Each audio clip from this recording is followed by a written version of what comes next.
O tema, o segredo da reforma íntima, me pôs a pensar.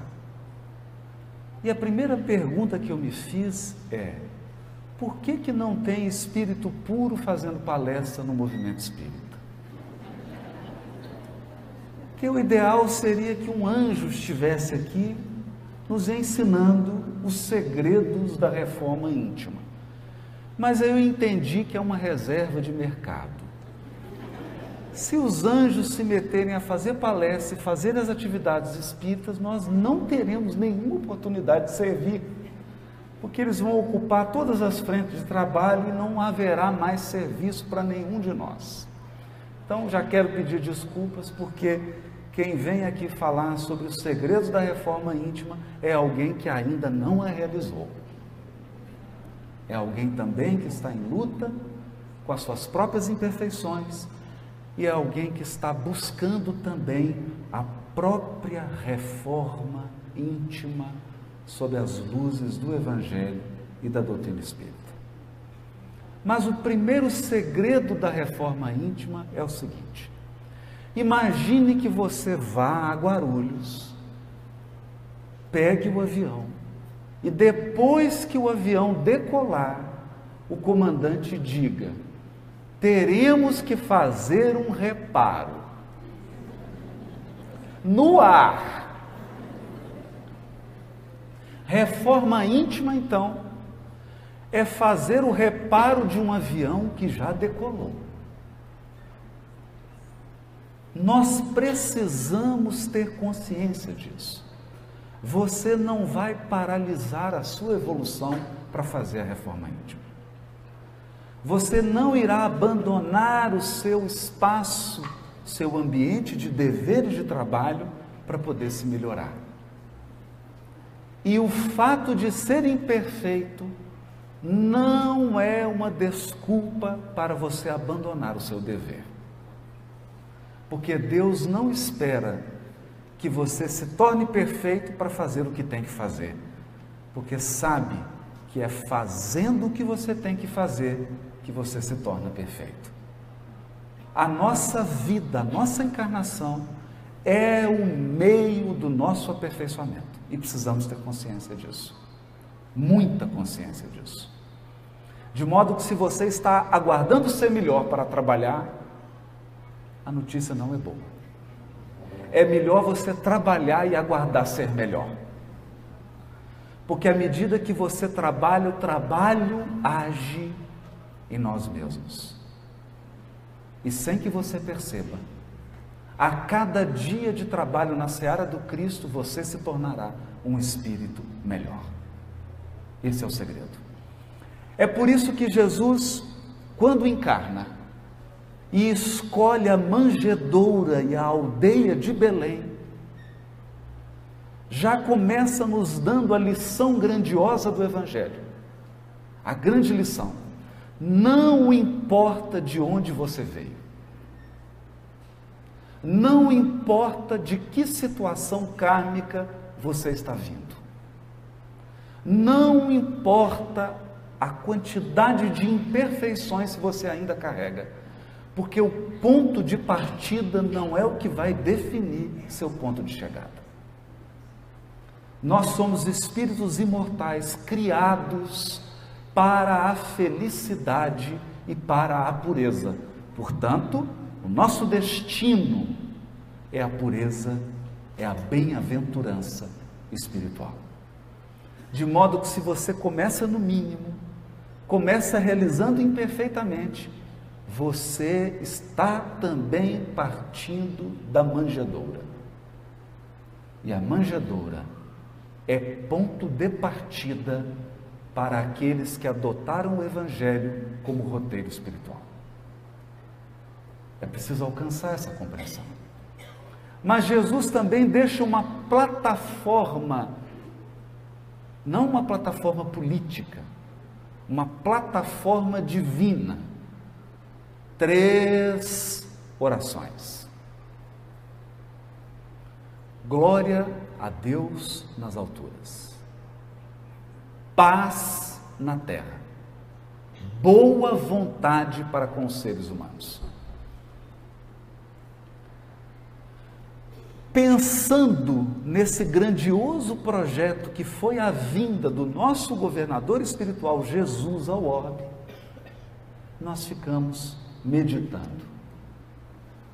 Na governadoria espiritual do orbe, Jesus conta com assessores divinos, espíritos puros, que já construíram a glória espiritual nos seus próprios corações. Espíritos que representam altas inteligências e espíritos que apresentam um potencial inimaginável de sentimento, de amor e de pureza. Por que então Jesus não trouxe a sua equipe com ele? Poderia ter selecionado 12 espíritos puros e trazido para que eles fossem apóstolos. Poderia ter escolhido 3.000 anjos para encarnarem na Galiléia. E então, imagine como seria o trabalho. Seria um trabalho sem dificuldades, sem imperfeições, sem falhas. Um trabalho que fluiria sem nenhum problema. Mas eu te pergunto sinceramente, você se identificaria com essa equipe? Você já imaginou o que é conviver com uma pessoa que não tem defeito? Às vezes a pessoa fica sonhando para encontrar alguém perfeito para casar. Se você encontrar alguém perfeito, deixa essa pessoa lá, não vai levar infelicidade para ela. Imagina o que é uma pessoa perfeita do seu lado. Você ofende ela, ela te desculpa. É você que vai sempre errar. É irritante isso. Porque o gostoso da convivência é dividir. Uma hora você erra, outra hora o outro erra. Não é? Às vezes dá briga. Você fala, agora é minha vez de errar. Não é? Agora é minha vez de ser grosseiro. Então nós vamos revezando nas imperfeições. Não haveria identificação com os cooperadores do Cristo se eles fossem perfeitos. E talvez você não estaria aqui, não se identificaria com o palestrante se ele fosse perfeito. É porque nós somos iguais. É porque nós estamos na mesma caminhada. É porque nós também ansiamos pureza e paz, aperfeiçoamento, que nós nos identificamos. Nos identificamos porque estamos na caminhada. É como correr com um maratonista, que você sabe que o mais importante na maratona não é quem chega primeiro, é chegar, é correr. E nós todos aqui estamos nessa caminhada. Portanto, o primeiro ponto que nós gostaríamos de frisar é esse ponto, com relação à reforma íntima. O primeiro segredo da reforma íntima: não aguarde perfeição. Realize a sua reforma íntima num clima de paz, porque você terá que viver a encarnação inteira na reforma íntima. Se você transforma o seu processo de aperfeiçoamento espiritual numa guerra, você estará sempre inquieto, sempre infeliz, sempre impaciente. E a evolução espiritual é aproveitar a jornada. Aproveitar a jornada, porque você sempre estará se aperfeiçoando. O único que não melhora é Deus. É o único. Deus é imutável. Então, Deus está fora da reforma íntima. Ele já é perfeito para sempre e constante. Nenhuma criatura o é. É por isso que quando o doutor da lei indaga Jesus com um elogio assim, bom mestre, Jesus pergunta para ele, por que você está me chamando de bom? Bom? Só o Pai. Nós estamos no caminho da bondade. E aí então surge a mensagem do Dr. Bezerra de Menezes chamada A Diferença. O Dr. Bezerra de Menezes estava falando para um público no mundo espiritual. E alguém espírita fez uma pergunta ao Dr. Bezerra de Menezes. Dr. Bezerra de Menezes, eu não aguento mais esse movimento espírita. Eu não aguento mais os espíritas. Mas para falar a verdade para o senhor, eu não aguento mais a mim mesmo. Eu já não me aguento mais. Deixa eu explicar para o senhor por quê. Porque eu ainda sou invejoso. Pelo menos ele era sincero, né?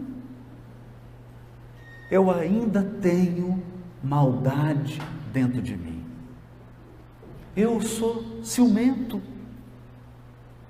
Sou às vezes nervoso e irritado. Às vezes eu falo mal das pessoas. Às vezes eu prejudico. Portanto, eu não estou preparado para esse trabalho que o Senhor está nos convidando a fazer. Dr. Bezerra de Menezes ouviu com toda atenção e disse para ele assim, meu filho, eu também. Todas essas imperfeições que você está dizendo, que o movimento espírita tem e que você tem, eu também tenho. E aí o encarnado que estava desdobrado arregalou os olhos, ficou impressionado com aquilo, mas aí o doutor Bezerra de Menezes disse, mas há uma diferença. Uma diferença. Aí, qual que é a diferença, doutor Bezerra de Menezes? A diferença é que antes eu corria na direção de tudo isso. Eu achava bom ser invejoso, achava bom fazer mal para as pessoas, achava bom ser grosseiro. Eu corria na direção dessas imperfeições. Hoje, a diferença é que eu corro dessas imperfeições. Essa é a diferença. Hoje nós já compreendendo que cada imperfeição do espírito lhe traz um gênero de sofrimento. Um gênero de sofrimento. Portanto, pelo número, Kardec chega inclusive a dar esse exemplo, pelo número de imperfeições que você tem, é o número de sofrimento que você tem na sua vida. É só fazer a conta. Todas as imperfeições trazem um tipo de sofrimento. É que às vezes nós não temos o olhar para identificar o sofrimento que a imperfeição traz. Por exemplo, é muito difícil ser nervoso. É difícil. Não é fácil. Outro dia eu dirigia no trânsito, porque o trânsito de Belo Horizonte é muito calmo. É igual ao de São Paulo. Só que lá em Belo Horizonte eles são mais nervosos. Então, eu dirigia o carro, levando meu filho para a escola. E alguém entrou, mas fechando, quase batendo no carro. Então, naquele momento, veio à tona meu passado espiritual.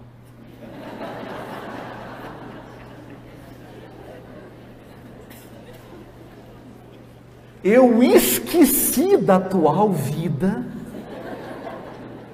e aquela multidão que vive em mim tomou conta e eu abaixei o vidro, me preparando para aquele espetáculo de queda espiritual. Quando eu abaixei o vidro, meu filho olhou para mim e perguntou: "Está nervoso, pai?"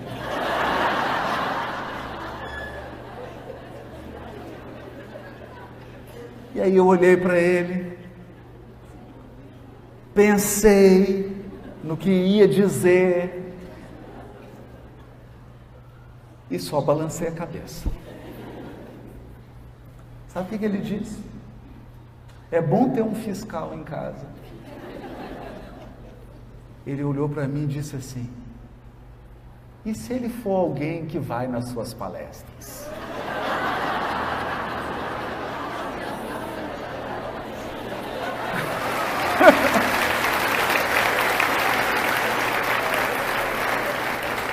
Aí eu subi o vidro e disse para ele assim: "Aí o papai está desmoralizado." Imagina, a pessoa te festa, você xinga ela, fala: "Olha, eu assisto suas palestras, assisto seus vídeos." E aí eu entendi o que é a bênção do trabalho. Porque nós estamos sob vigilância. Porque se nós não temos ainda a bênção da espontaneidade, que é característica dos espíritos superiores, porque os espíritos superiores são bons espontaneamente. Nós, pelo menos, temos a bênção da disciplina. Somos um jumentinho com a carroça. Você tem vontade de se comportar como um jumento, mas a carroça não deixa.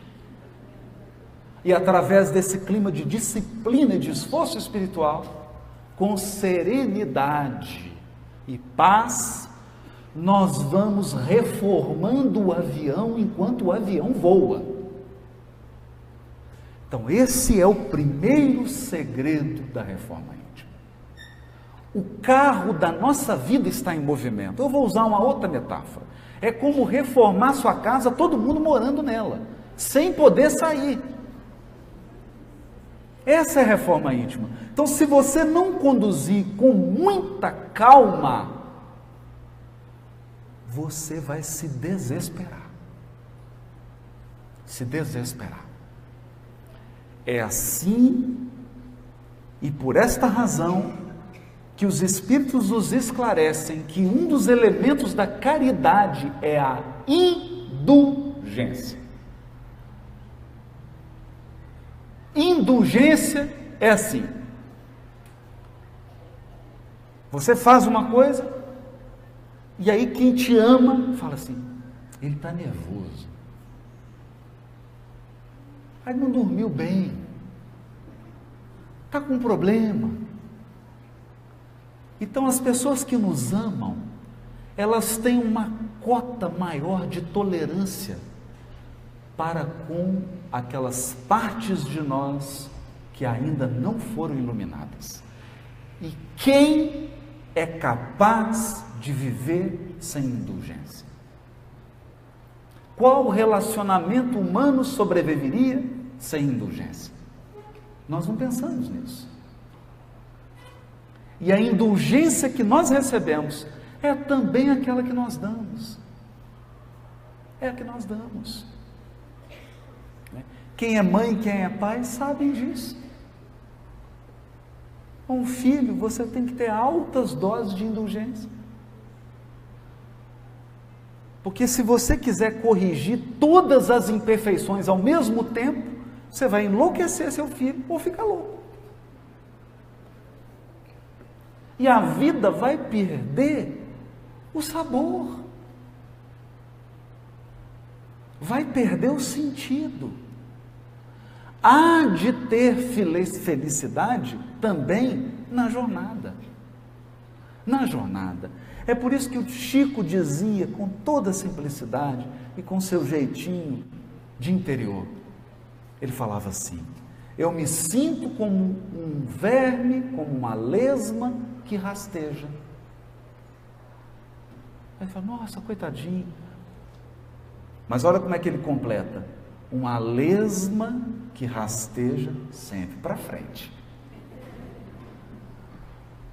sempre para frente.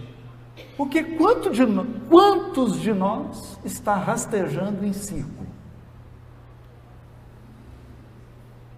Então, o importante é que o progresso, ainda que pequeno, seja constante e para melhor. Para melhor. É assim então. E quando nós nos voltamos para a história da vida dos cooperadores do Cristo, a história real, nós vamos entender Jesus ter escolhido Simão Pedro para ser o líder do colégio apostólico. Simão Pedro, primeiro, um ancião em uma sociedade patriarcal. Então, Simão Pedro era machista. Nós precisamos entender isso. Por exemplo, ele não aceitou Maria Madalena, depois que ela se converteu, trabalhar com eles na casa do caminho.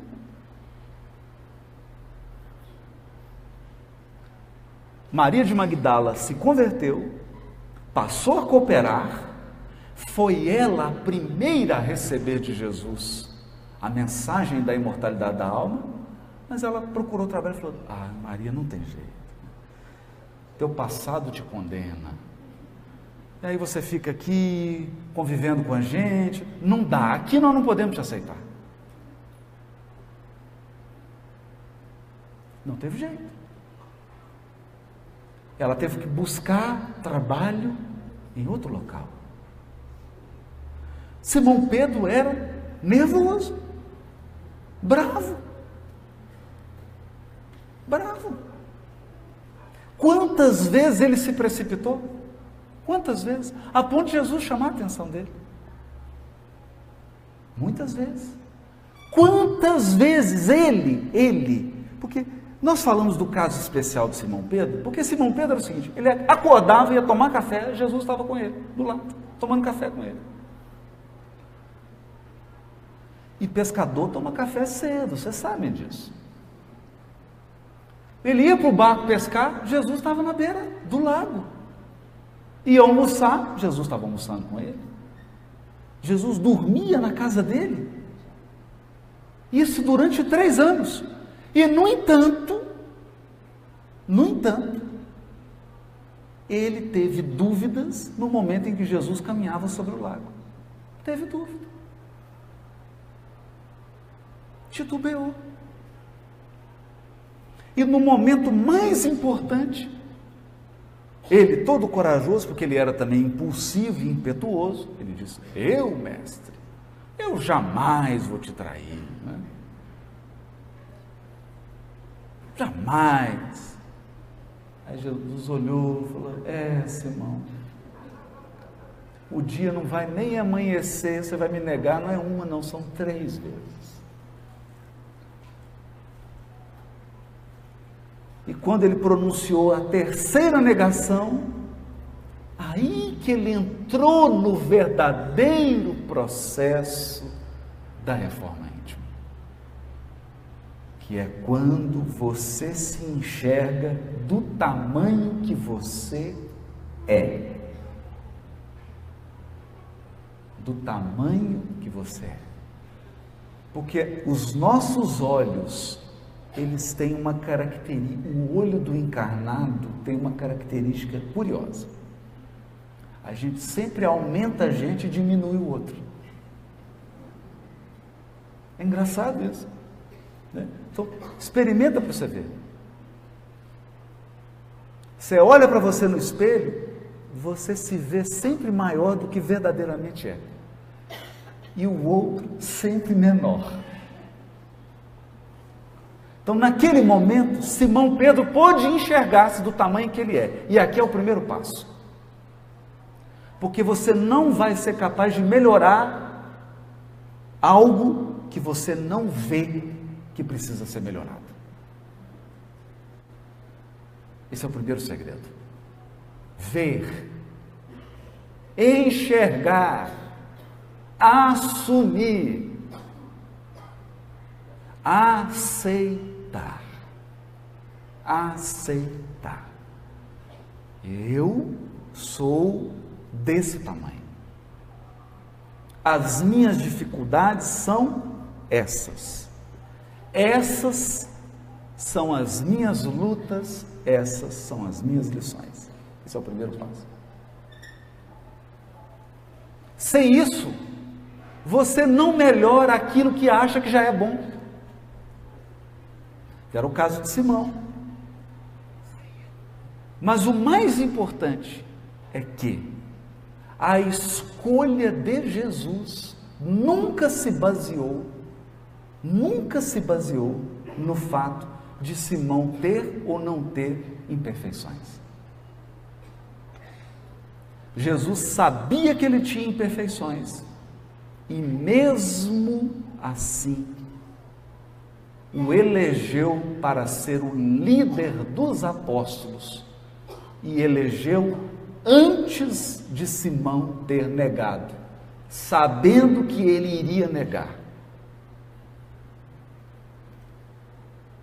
Aqui então vem o segundo ponto que nós precisamos entender. Nós precisamos entender isso aqui. Eu vou agora pedir para as mães aqui pensarem em algo. Quando seu filho ou a sua filhinha não sabiam andar ainda, você amava menos do que hoje?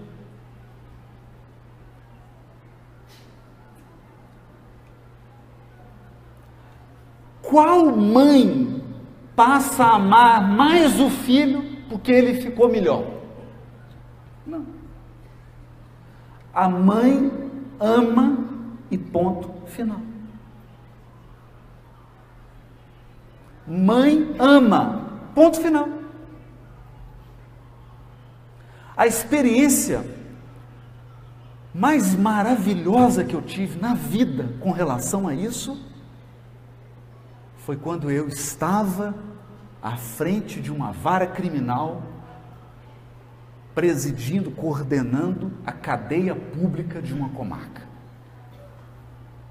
Por quê? Porque aí eu me dei conta de que todos os presos, na sua maioria, né, claro, tem mãe.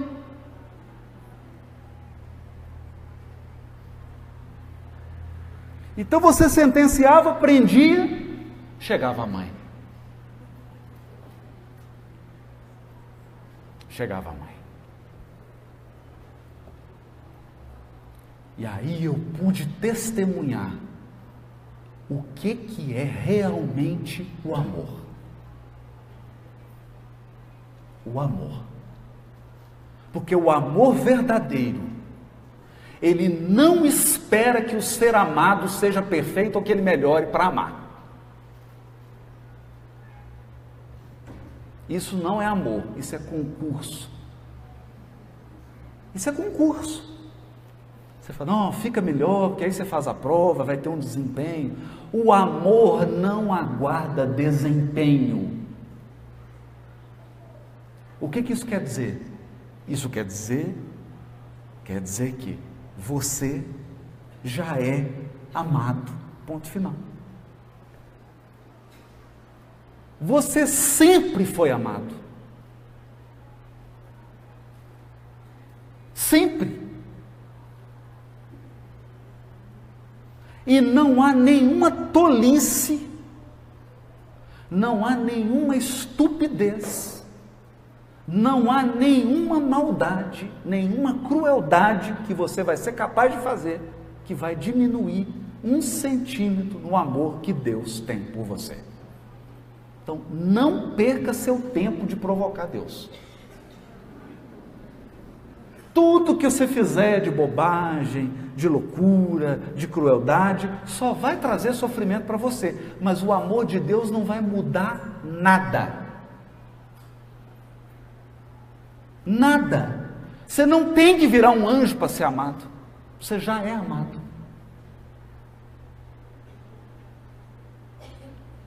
Nós não conseguimos entender isso. Por quê?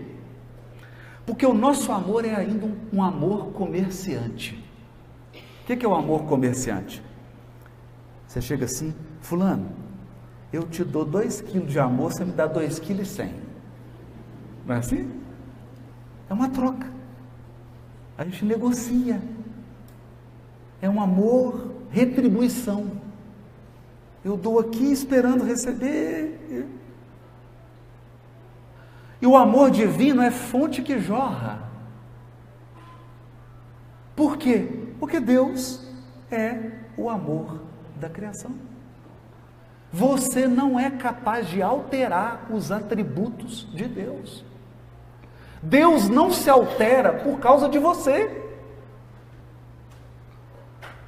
Ele é perfeição e amor supremo. Não importa você, o nível de evolução que você está, os equívocos que você está cometendo. Portanto, uma cena que me surpreendeu profundamente, ao longo de todo o livro, essa é uma tônica do livro Nosso Lar, de André Luiz, psicografado por Francisco Cândido Xavier, que é a tônica da intercessão por amor. Porque muitos de nós aqui está encarnado por causa do cheque especial. Cheque especial. Você está encarnado, você está vivendo a situação que você está vivendo, você tem os recursos, as oportunidades que tem, porque alguém assinou a nota promissória. Muitos de nós aqui estão assim. Muitos de nós. Intercessão.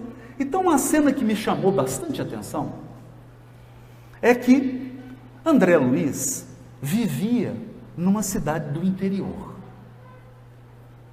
O pai era um fazendeiro muito rico, muito bem sucedido. Em uma sociedade, salvo engano, era interior de São Paulo, Minas Gerais, ali, o pai vivia numa sociedade patriarcal. Então, a esposa era do lar, ele poderoso, bem-sucedido, um filho fazendo medicina no Rio de Janeiro, e o pai tinha 2 amantes. 2. E a mãe ali, dedicada ao lar, dedicada à família, dedicada ao filho, cumprindo os deveres que Deus colocou nas mãos dela. Porque o compromisso dela não era com o pai de André Luiz, nem com André Luiz. O compromisso dela era com Deus. Ela desempenhou. Resultado. O filho estudioso, doutor, estudou no Rio de Janeiro, vai para um Umbral, fica 8 anos. O pai, com as 2 amantes, vai para um lugarzinho um pouquinho menos estrela do que o Umbral, mais baixo um pouquinho, com as 2 amantes, claro. E a mãe? A mãe vai para uma colônia superior ao nosso lar. E aí a gente fica superior ao nosso lar. Para André Luiz visitar essa colônia, ele teve que dormir, no mundo espiritual, ele teve que dormir, deixar o perispírito em nosso lar, para ir para a colônia.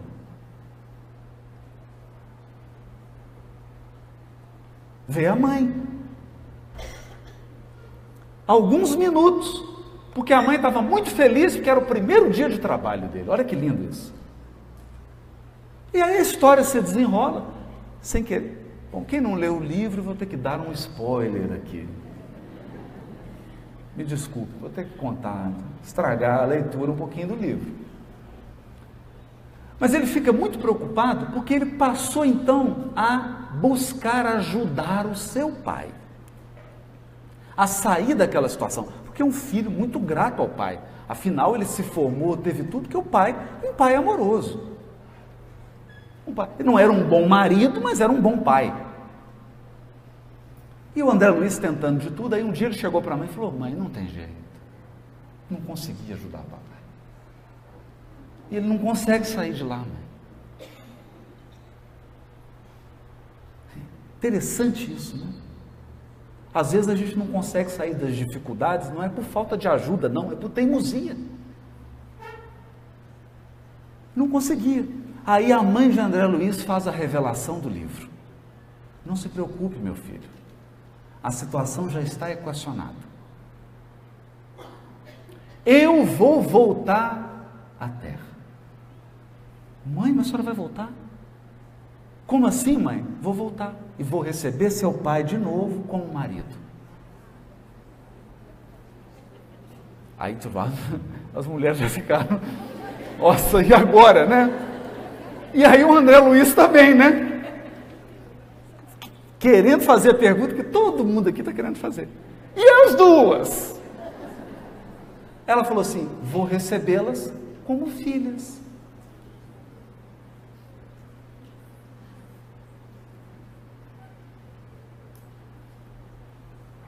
O André Luiz ficou olhando para aquilo.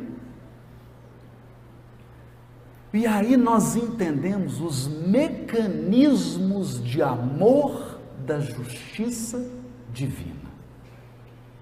Querem ver? Querem ver? Ele vai casar, o pai de André Luiz, já deve estar aí encarnado já. Né? Se não é, que já está até mais velho, né? Pode estar aí, em algum lugar aí do Brasil. Duas filhas lindas, que ele só ensinou coisa errada. E quando elas chegarem na adolescência? Esse pai vai ficar calvo. O cabelo vai embranquecer todo. Porque na hora que elas chegarem na adolescência, o que vai acontecer? Vai aflorar nessas duas moças todos os vícios que ele construiu. Todos os vícios que ele criou. Só que não foi ele que incutiu no coração delas esses vícios. É da lei que, pelo amor, seja ele agora o educador das duas. Claro. Porque não pode ser assim, eu complico e alguém vem resolver para mim. Não pode. Não pode ser assim. Então você vai ver aquele pai ciumento. Que pai ciumento. Imagina o casamento dessas duas. O pai tendo que entregar. Vocês já viram essa cena? Vai entrando assim, aí o pai tem... Aí ele segura o cerimonial, tem que falar assim: entrega a moça, solta, já. Ele não consegue. Não consegue entregar.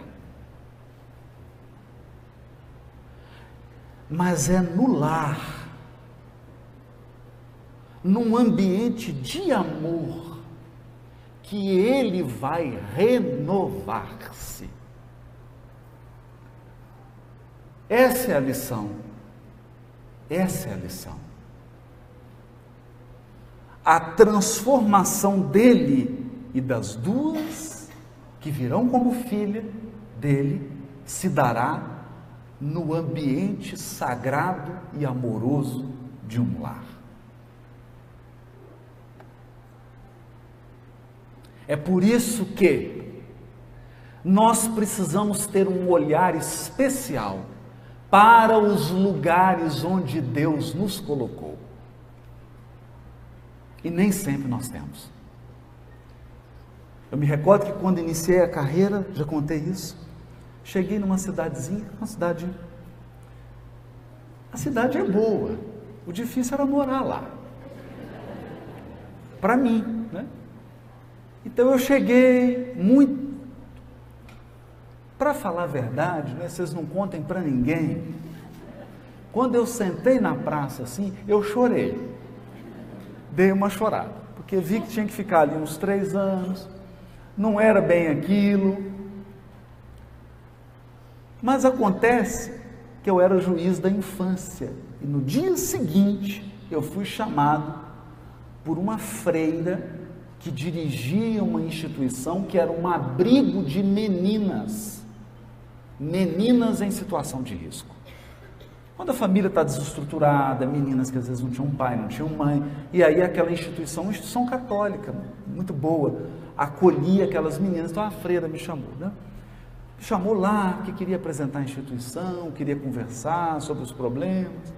E aí eu cheguei, quando ela abriu a porta, que ela olhou para mim, ela viu aquela tristeza, né? Dava para perceber, né? E aí ela olhou para mim, assim, ô doutor, eu posso te dizer uma coisa? Eu falei, pode, por favor. É que eu estou sentindo que Deus está me pedindo para te dizer isso. Eu falei, lá vem lição.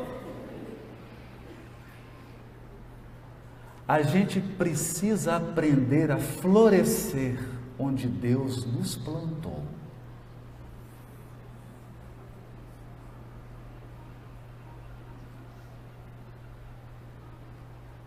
E eu fiquei sem fala. Falei, a senhora tem um café aí?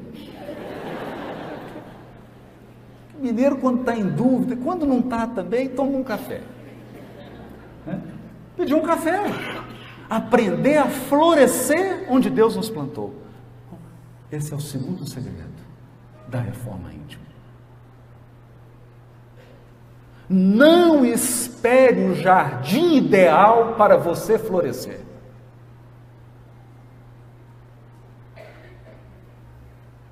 Floresça antes.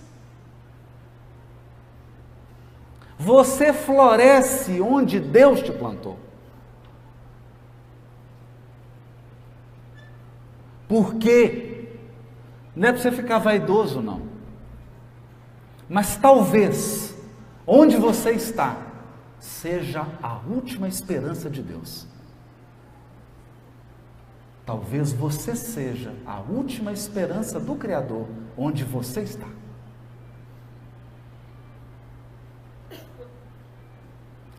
Ele conta com você. E é através de você que virá a renovação. Nós vamos entender isso. Precisamos compreender esses mecanismos da vida.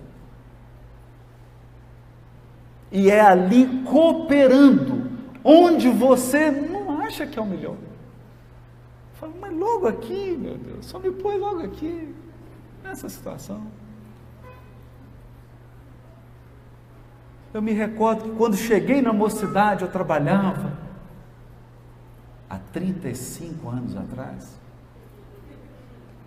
Aí participei de campanha do Quilo, passe, tudo quanto é, coordenei mocidade, tudo quanto é tarefa. Todas as tarefas que existem numa casa espírita, eu participei.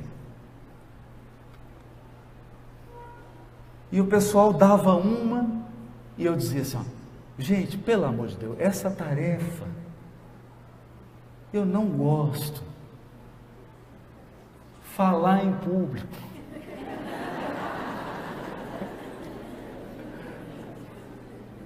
Eu não gosto de falar para público grande. Dizia isso. Hoje, eu tenho que ouvir todas as minhas palestras. Todas. Eu sou o primeiro a ouvir a palestra. E às vezes acaba a palestra e eu fico refletindo. Puxa vida. Porque o primeiro ouvinte sou eu. Ontem eu vivi uma situação que é maravilhosa. Cheguei em Santos e o pessoal colocou algumas frases de palestras minhas e eu falei assim, nossa, podia anotar isso aí. Quase que eu tirei uma foto para gravar. Para gravar. Porque você fala inspirado, depois o Espírito vai embora. Depois você tem que ouvir de novo. Às vezes eu sento lá em casa, põe o DVD, ou liga no canal Evangelho Espiritista e fala, vou assistir uma palestra desse Haroldo. Vou lá com uma palestra, nossa, deixa eu anotar aqui que eu vou usar isso numa palestra minha. Porque essa é a bênção da doutrina espírita. Mas o que eu estou tentando dizer é, floresça. Floresça. Floresça.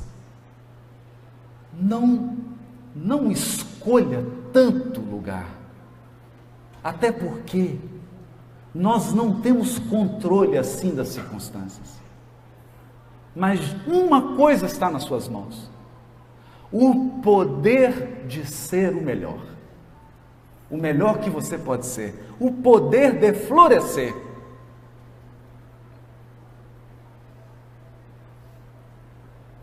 E aí você dará a sua contribuição pessoal, intransferível, única, onde Deus te colocou.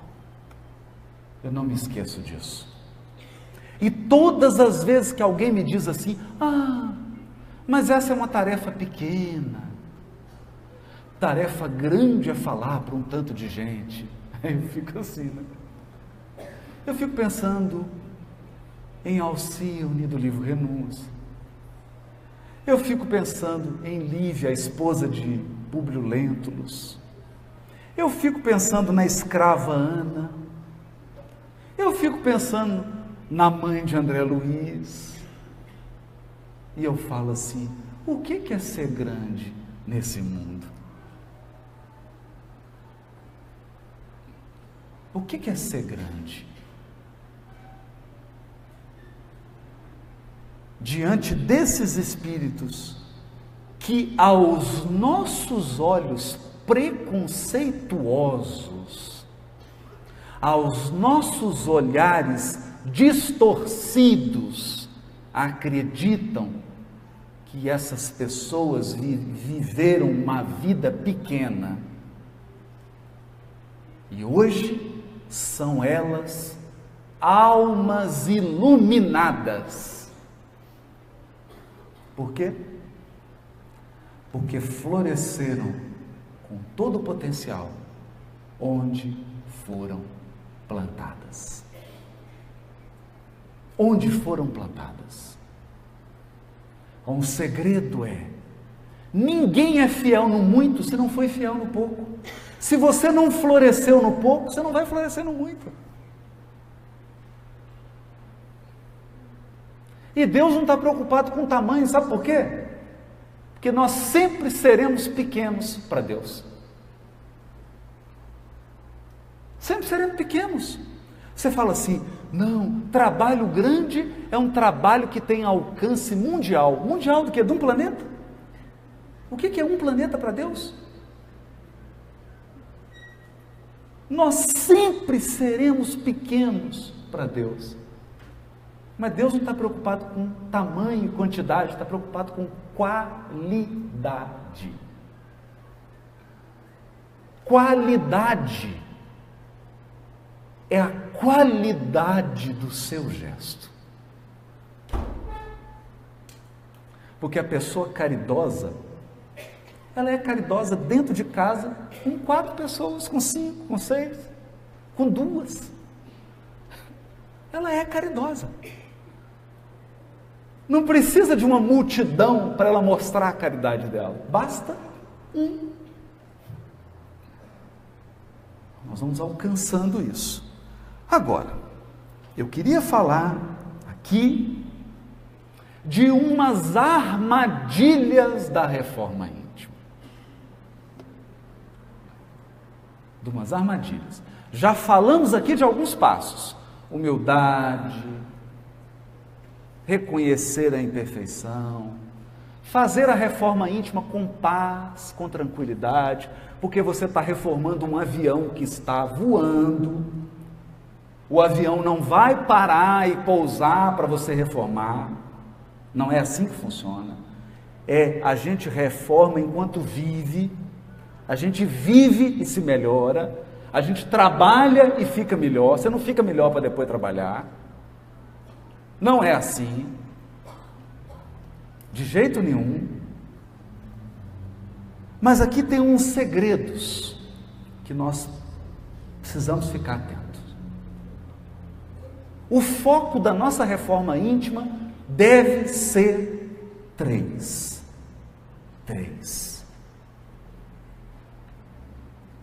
Nós temos que atentar para 3 elementos. O primeiro é o egoísmo.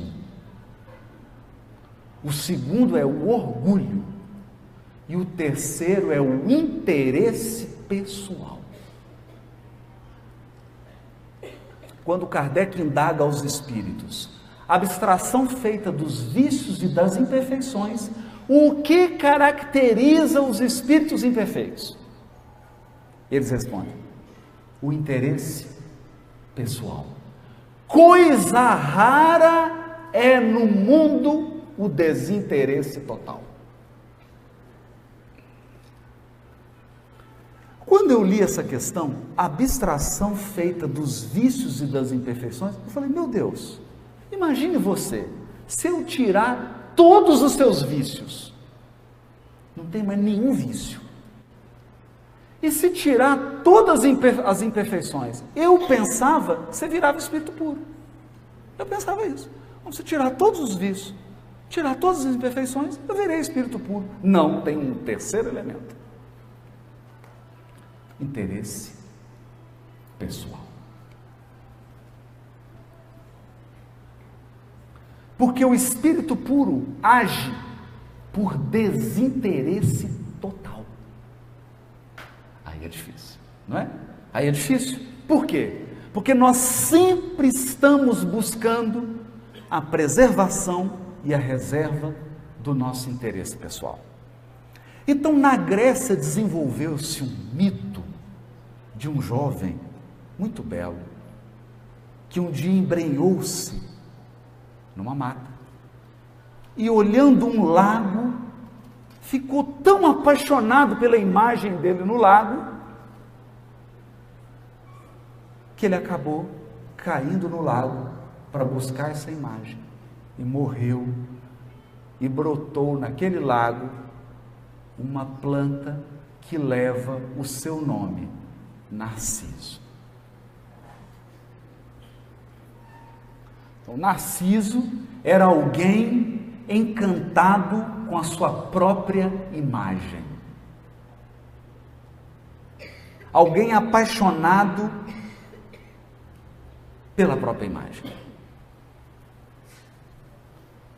E Emmanuel comenta no livro Fonte Viva, no capítulo 101, uma mensagem curiosa que eu gostaria de trazer aqui para a nossa reflexão sobre reforma íntima.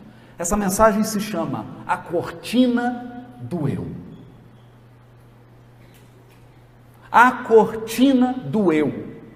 O nosso eu, o nosso ego, é uma cortina que impede a nossa visão da vida.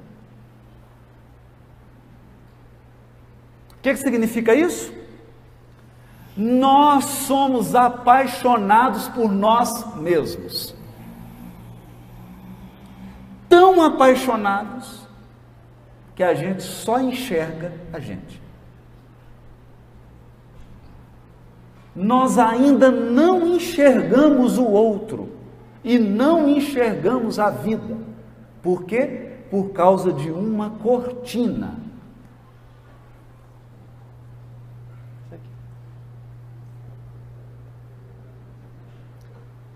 É a cortina do eu. E Emmanuel diz assim: em verdade, ele dita essa mensagem comentando o versículo 21 do capítulo 2 da carta de Filipenses. Na carta de Filipenses, Paulo de Tarso escreve: pois procuram atender os seus próprios interesses e não os interesses de Jesus Cristo. Paulo aqui comentava sobre os maus trabalhadores. Ele falava dos servidores imperfeitos da seara do Cristo. E aqui ele dá a característica da imperfeição desses servidores. Esses servidores trabalhavam para Jesus, amavam Jesus, aplaudiam Jesus. Você fala o nome de Jesus, ele arrepia, ele chora, ele fica emocionado. Mas então por que ele é um servidor imperfeito? Ele é um servidor imperfeito porque ele busca seus próprios interesses. Ele não está buscando os interesses do Cristo. Então Emmanuel descreve assim: em verdade, estudamos com o Cristo a ciência divina da ligação com o Pai. O que nós estamos fazendo aqui hoje, nesse calor, num sábado à tarde? Podia estar numa sorveteria, com uma bermuda. Estamos aqui ouvindo reforma íntima, doutrina espírita, evangelho. Por quê? Por que nós estamos aqui? Sabe por quê? Porque nós estamos aprendendo com Jesus a ciência divina da ligação com Deus. Essa é a mensagem central do Evangelho.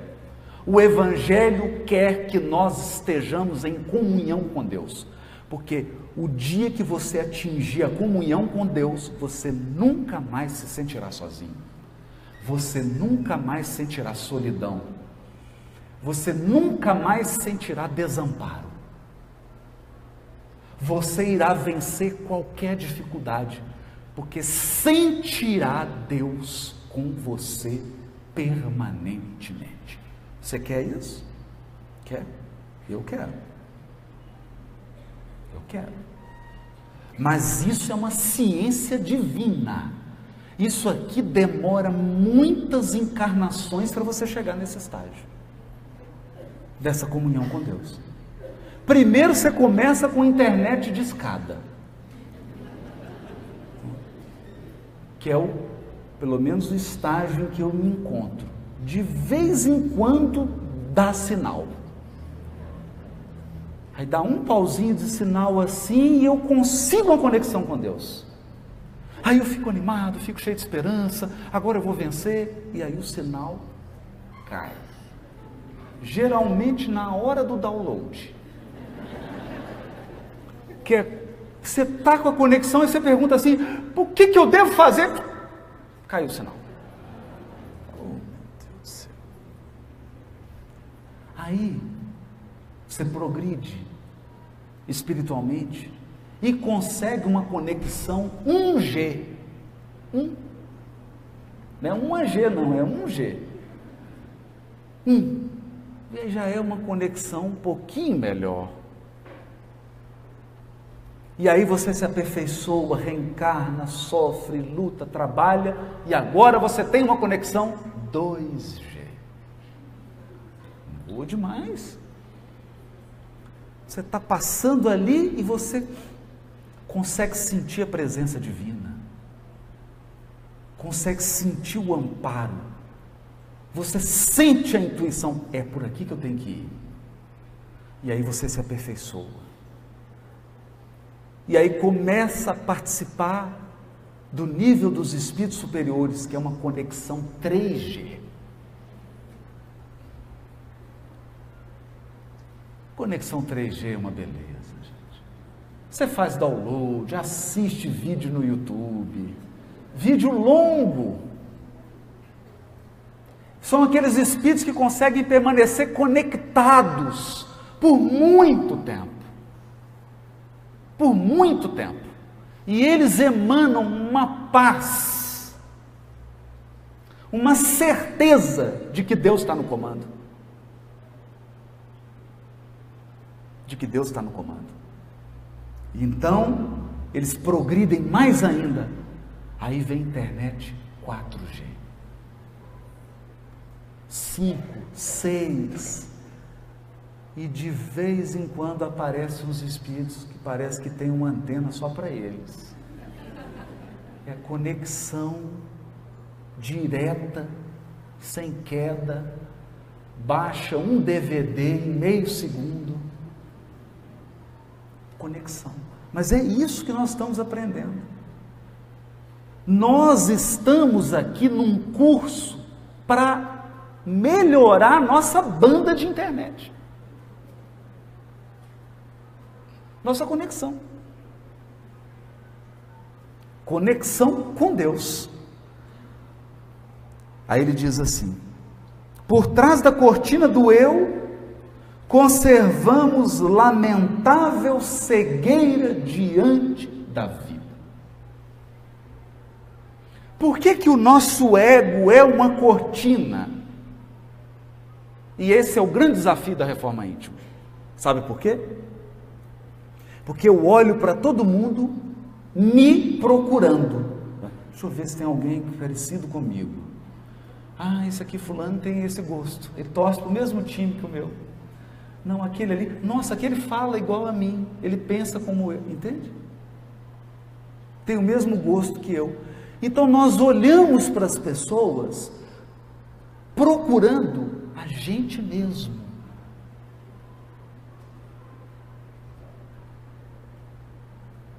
Esse é um desafio. Qual que é o desafio aqui? Não tem problema você procurar alguém que tenha afinidade. Isso é da lei. O problema não é esse. O problema é você desvalorizar quem é diferente de você. Esse é o problema. Porque quando você valoriza quem é diferente, você está dizendo que Deus errou, porque criou alguém diferente de você. Você fala assim, meu, por que que Deus não criou todo mundo igual a mim?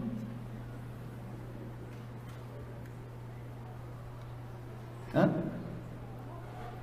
Agora, fala sério. Você já pensou uma São Paulo cheia só de você? Hã? Aí você sai, vou assistir uma palestra, é você que está falando. Você vai na padaria, o atendente é você. Você vai no restaurante, é você que vai servir o prato. É você que fez a comida. Você vai casar com a pessoa, é você. Tem um filho, é você, só tem você. Imaginou que mundo agradável?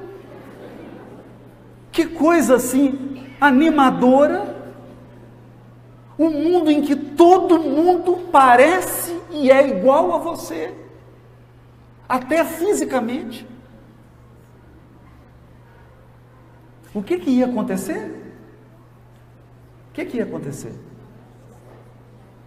Você não ia aguentar você. Então aqui a gente percebe que se nós estamos procurando comunhão com Deus, nós precisamos nos esforçar para entender a perspectiva de Deus. E aí eu volto aqui.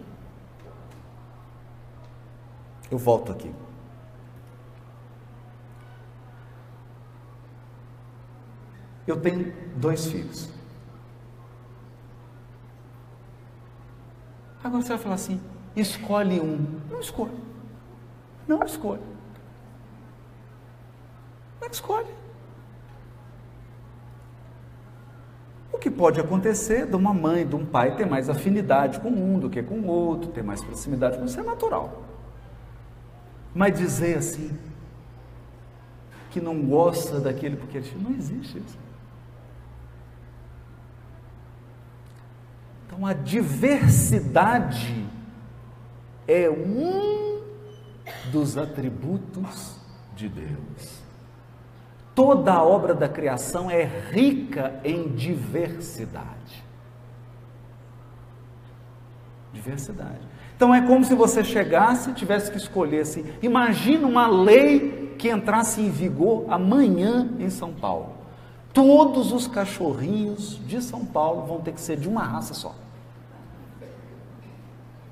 E aí? E se escolher uma raça que não é do seu cachorrinho? Hã? Parece surreal. mas nós nos comportamos diante da vida assim, com essa incapacidade de reconhecer um outro diferente de mim. Por quê? Porque tem uma cortina do eu impedindo a minha visão. Eu não consigo ver por causa da cortina do eu. E Emmanuel prossegue: examinemos imparcialmente as atitudes que nos são peculiares nos próprios serviços do bem.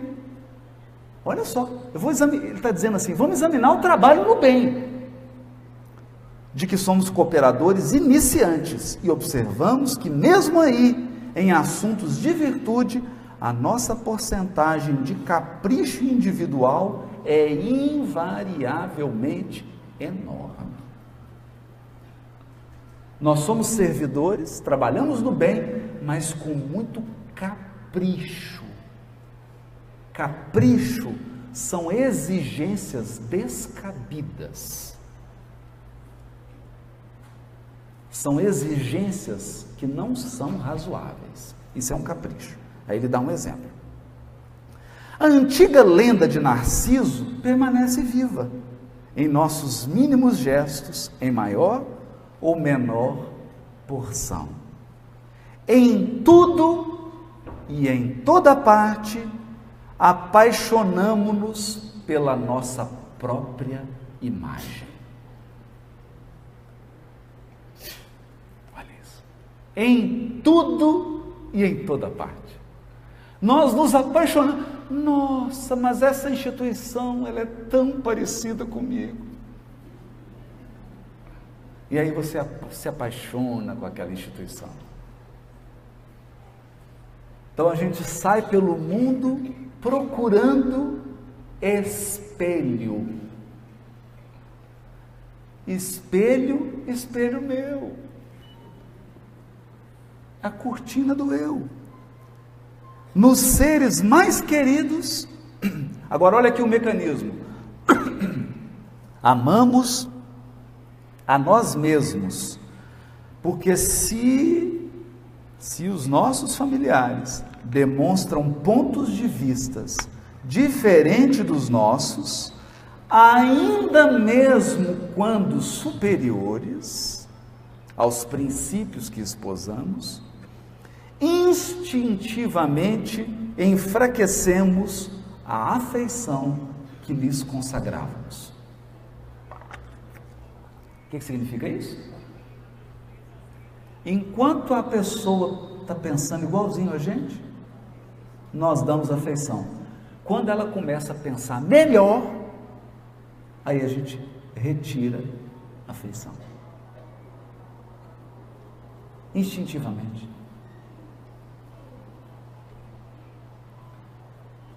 Então o que significa isso? Significa um fenômeno muito curioso na reforma íntima. Quando você começar a melhorar, algumas pessoas vão passar a te amar menos. E essas pessoas são as mais próximas de você. Por quê? Porque enquanto você era igualzinho a elas, o amor jorrava como uma cachoeira. Aí você melhorou, você não reflete mais a pessoa integralmente, aí ela tira um pouquinho de amor, ela puxa um pouquinho, e a gente faz isso também. Mas gente, a pessoa melhorou, por isso mesmo, ela melhorou, deixou de ser igual a mim. Redução da afetividade. É natural isso. Nós temos que estar preparados para isso e nós temos que estar preparados para não fazer isso. Para não fazer isso. A nossa dose de amor deve permanecer constante. Mesmo que o outro mude para pior ou para melhor. Esse é um segredo da reforma íntima. Emmanuel está dizendo aqui. Nas obras do bem a que nos devotamos, estimamos, acima de tudo, os métodos e processos que exteriorizam o nosso modo de ser e de entender. Porquanto, se o serviço evolui ou se aperfeiçoa, olha isso, se o serviço evolui ou se aperfeiçoa, refletindo o pensamento de outras personalidades acima das nossas, aí o que acontece? Operamos, quase sem perceber, a diminuição do nosso interesse para com os trabalhos iniciados. Não é curioso isso? Hoje, a coisa que eu tenho mais medo numa casa espírita é quando ela melhora. Quando uma casa espírita melhora, muita gente sai da casa espírita. Por quê? Porque ela melhorou. E a casa melhorou e ela não reflete mais aquelas personalidades que fundaram a casa, que foram os trabalhadores. Evoluiu, aí a pessoa, ela diminui o interesse. Ela não fala, aí ela passa a frequentar menos. Ela não vai mais nas atividades. Ela não vai dizer isso. Mas quando ela desencarnar, não precisa dizer, porque está no perispírito. Aí os benfeitores perguntam assim, pois é, você deu uma diminuída de interesse lá no trabalho, né? Eu falei, mudou muito, eu sei, meu filho, melhorou muito, né?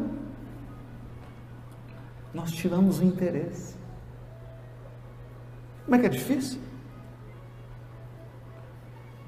É uma ciência.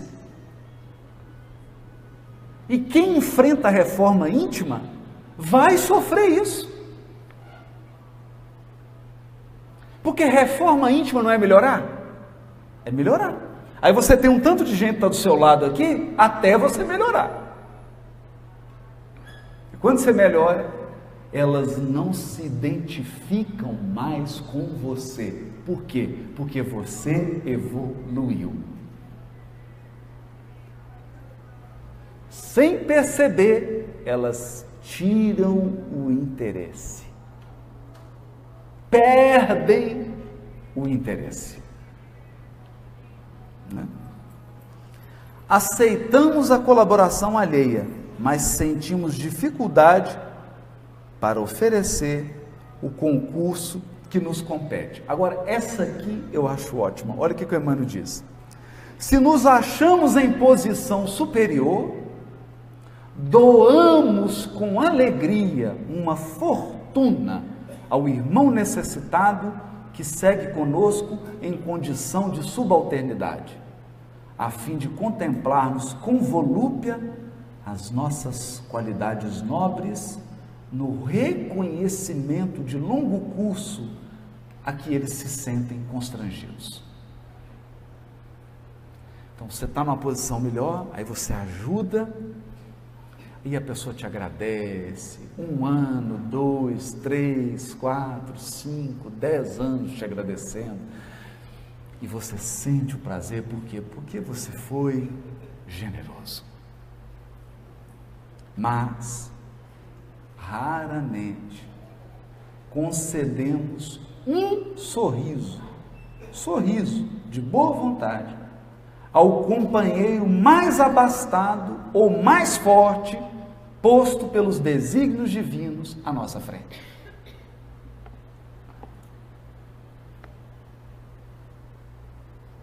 Não é curioso isso? Então nós falamos assim em caridade. Vocês já perceberam que toda vez que a gente fala em caridade, a gente sempre imagina ajudando alguém? Caridade, eu doando um agasalho. Você nunca pensa assim, ó, eu não tendo um agasalho e precisando receber. É difícil, né? Você pensa assim, ó, caridade, eu aqui no grupo espírita, atendendo corações que sofrem. Você não pensa, você deprimido entrando na casa espírita e alguém te ouvindo e te aconselhando.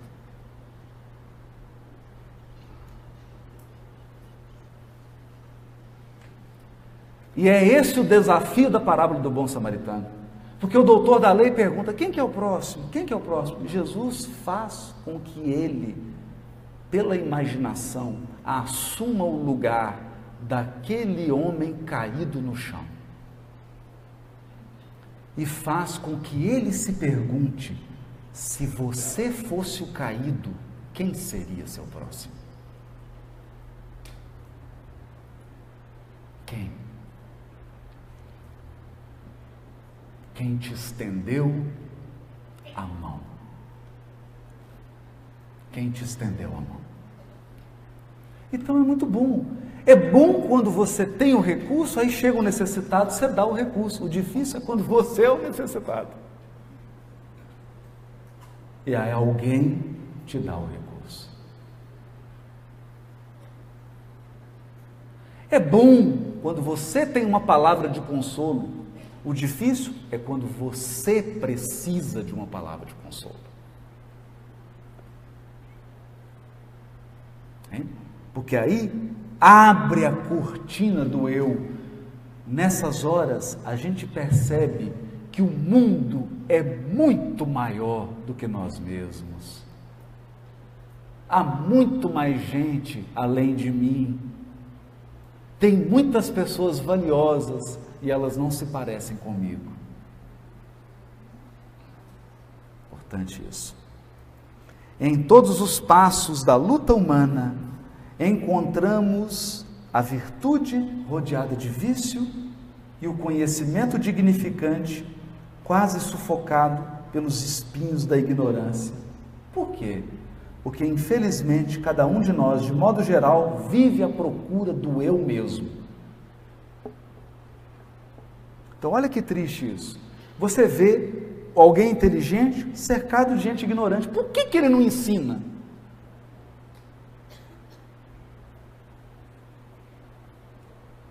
Por que ele não compartilha?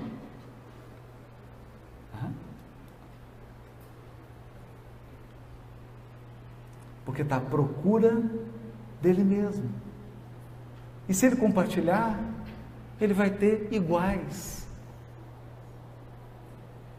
Entende? Então, essas são armadilhas que nós precisamos ficar atentos. Aí diz Emmanuel, entretanto, conclui a mensagem de um jeito assim, duro. Emmanuel diz, entretanto, graças à bondade de Deus, o sofrimento e a morte nos surpreendem na experiência do corpo e além dela. O sofrimento e a morte, arrebatando-nos aos vastos continentes da meditação e da humildade,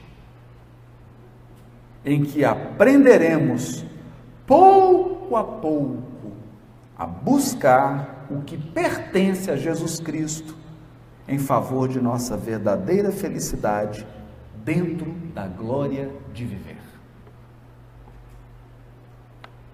Glória de viver. Então, a experiência da morte e a experiência da dor, do sofrimento, ela abre a cortina. Abre a cortina. Nós vamos dizer por quê. Emmanuel costuma chamar a desencarnação de mão niveladora da morte. Mão niveladora da morte. Por quê? Porque o primeiro segundo depois de morto, todo mundo é igual. Todo mundo é igual. Você pensa assim, você acabou de desencarnar e fala, mas eu tenho 300 imóveis em São Paulo. Aí o guia diz assim, tinha. Não tenho. Tinha. Já estão dividindo no seu velório. No velório. Engraçado isso, né? No velório, vocês já viram divisão de bens em velório? Já tem isso. No velório já estão dividindo. No velório já estão divididos. E não é só bem físico não, hein? Tarefeiro espírita também. Desencarnou, no velório dele já estão pondo um substituto. Quem que vai assumir o trabalho dele? O sujeito está velando ainda. Está no velório. Quem que vai continuar? Então, a mão niveladora da morte não tem melhor, não tem pior, não tem igual, tudo igual. Nós desencarnamos igual. Igual. A única diferença é o aproveitamento da encarnação. Aí, por isso tem uma cena muito engraçada no livro Voltei. Essa cena é ótima. O irmão Jacó era doutrinador e bravo, era um bravo, né, do início do século, sujeito realizador. Então ele conversava com os espíritos igual um doutrinador de reunião mediúnica que tinha lá na minha terra, lá no Vale do Jequitinhonha. Esse homem era tão bravo que um dia ele deu voz de prisão para um espírito. Você está preso! Bravo, né? Mas eu fiquei sabendo de um caso em Minas Gerais também, e o sujeito começou a dialogar com o espírito, o negócio ficou problemático, o espírito começou a insultar ele levantou, chamou o espírito para fora para brigar. Nós vamos resolver isso lá fora. Não é? Então o irmão Jacó era desse jeito, né? Conversava com os espíritos, ficava bravo e falava e apontava o dedo. E aí, gente, o irmão Jacó desencarna. E no velório dele foram os dois espíritos que ele doutrinava, que discutiu com ele na reunião. E os espíritos ficaram lá, esperando ele sair do corpo. E um comentando com o outro: pois é, agora eu quero ver a condição espiritual dele, que ele fala tanto, né? O irmão Jacó desprende do corpo. E cadê a luz, gente? Não tinha. Não tinha. Um homem poderoso, o Frederico Figner, ele foi o homem que trouxe o disco de vinil, dono da Odeon. Ele que trouxe o disco de vinil para o Brasil, uma fábrica. Era amigo pessoal de Thomas Edison, diretor da Federação Espírita Brasileira, quer dizer, um homem influente. Então lá os espíritos falam: agora não queremos ver, né? Tirar a prova dos 9. Aí, nossa, olha a luzinha dele, quase não tem luz. Aí um começou a rir e falou: está quase igual a gente. E na hora que o Frederico Figner olha para ele e vê que era aquela luzinha assim de neon, sabe aquela de pulseirinha?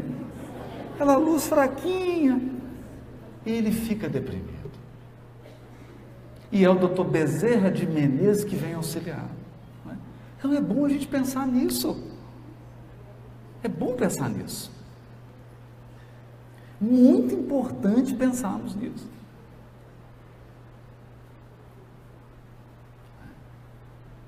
Nesse processo aqui da reforma íntima, que é tirar essa cortina do eu. Tirar a cortina do eu. Porque nós, às vezes, não somos capazes de reconhecer, de ver qual que é a real situação. Então, a morte é essa mão niveladora. E tem uma outra mão niveladora que torna todos os seres humanos iguais: a dor. A dor. Então eu adoro quando estou em diálogo interreligioso.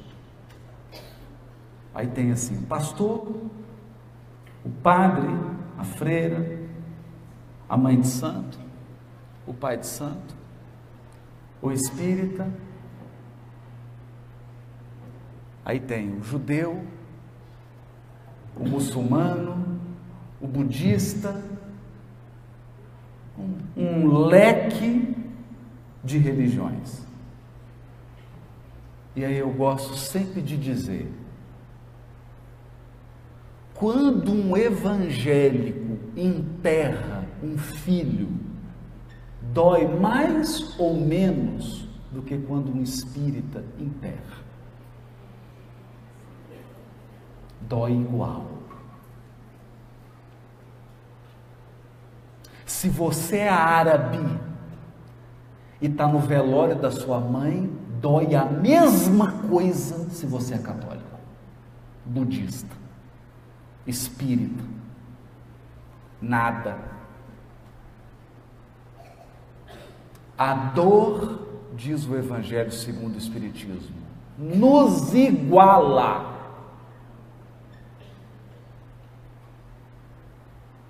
E daí vem a poderosa força da doutrina espírita,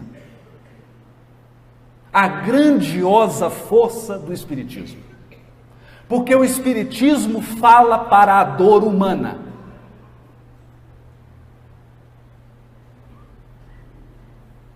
O Espiritismo não está preocupado se você é judeu, muçulmano, evangélico, católico, mãe de santo, pai de santo ou qualquer coisa.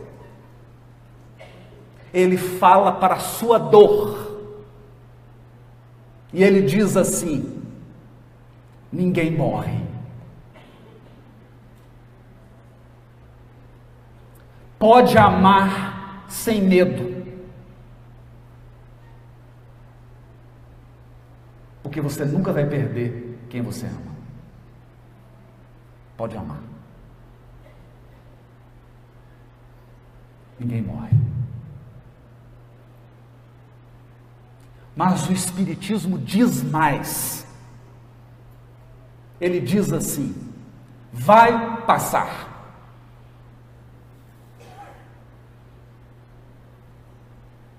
Vai passar.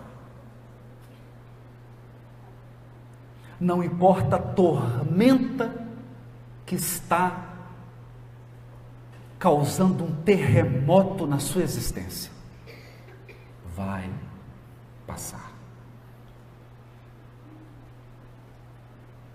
Vai passar. Porque nós somos peregrinos da eternidade. Nós somos espíritos imortais em marcha. Uma marcha surpreendente.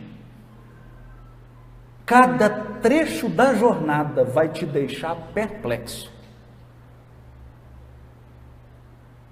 Mas você vai sempre prosseguir. Vivo. Vivo. Por isso, a força com que o Espiritismo fala a todos os corações do planeta Terra, sem querer tirar ninguém da religião dele.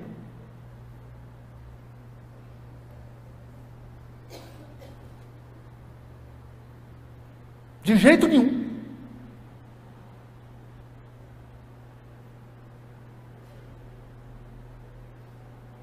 O Espiritismo vem apenas trazer o consolo para cada um no lugar onde Deus plantou.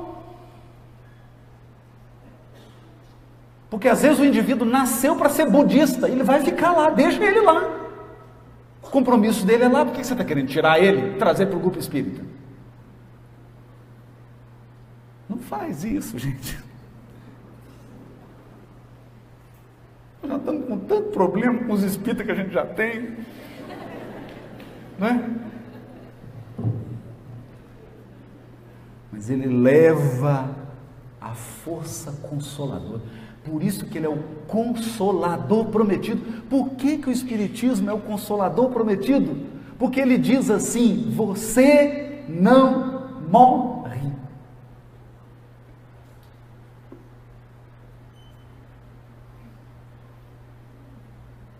você não morre. Ninguém que você ama morre. Gente, quando eu paro para pensar, até hoje, eu vou confessar que eu me surpreendo com essa força consoladora da doutrina. Porque para pensar. O amor não tem fim. Não tem fim. Outro dia eu estava numa reunião mediúnica, manifestou uma entidade e chamou uma pessoa que estava chegando na reunião pela primeira vez. Essa pessoa foi chamada e o Espírito se manifestou, um Espírito feminino, e disse assim: você não mais se recorda de mim com a memória da carne.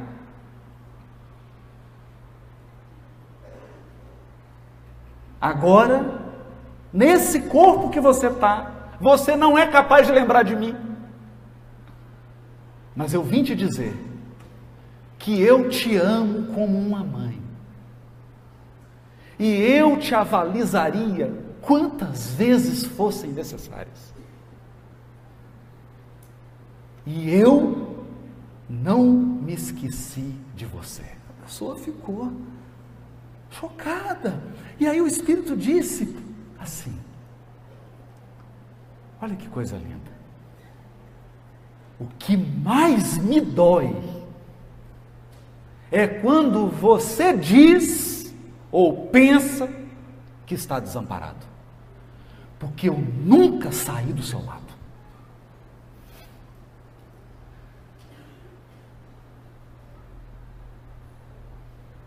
Eu fiquei... Você já imaginou você, mãe, no mundo espiritual, acompanhando um filho, e ele já esqueceu que é seu filho? Esqueceu. Ele não sabe mais quem é você.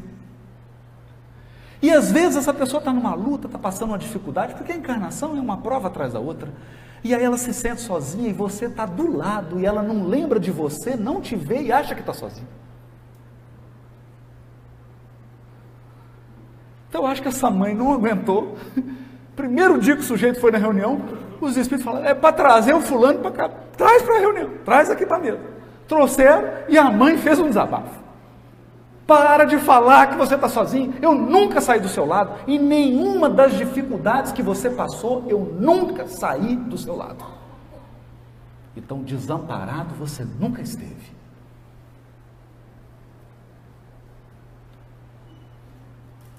Para que eu vou te dizer mais alguma coisa? Para quê? O que eu vou te dizer mais? O que eu vou te dizer? Se há o triplo de público desencarnado aqui em relação a nós encarnados.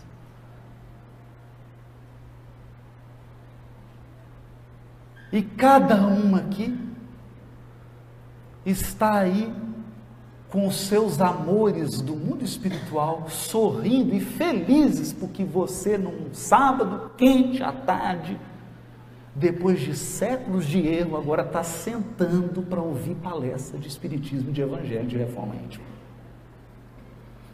Tem gente no mundo espiritual que não está acreditando que isso está acontecendo. Mas não é possível. Quem diria?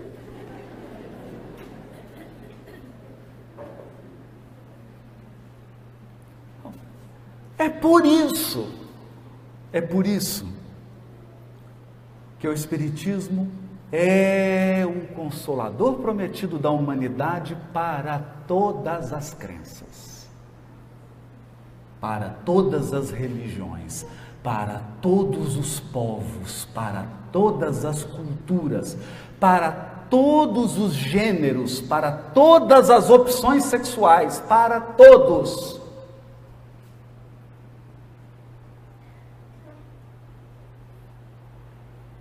E, por fim, reforma íntima, sem essa certeza, é desespero, não é melhoria. Porque eu me transformo, eu encontro forças para me tornar melhor, sabe por quê? Porque eu sei que vale a pena. Eu sei que vou viver. Eu sei que o amor vai durar. Eu sei que eu vou poder corrigir. Eu sei que eu vou poder reparar quem eu prejudiquei. Eu sei que eu vou poder ser puro. E que eu vou poder brilhar a minha própria luz. E um dia, todos nós tomaremos posse da nossa herança de felicidade sem mescla, felicidade sem nenhuma variação, que é a felicidade dos espíritos puros. Meus irmãos do coração, até lá, nos vemos nos mundos perfeitos. Muito obrigado.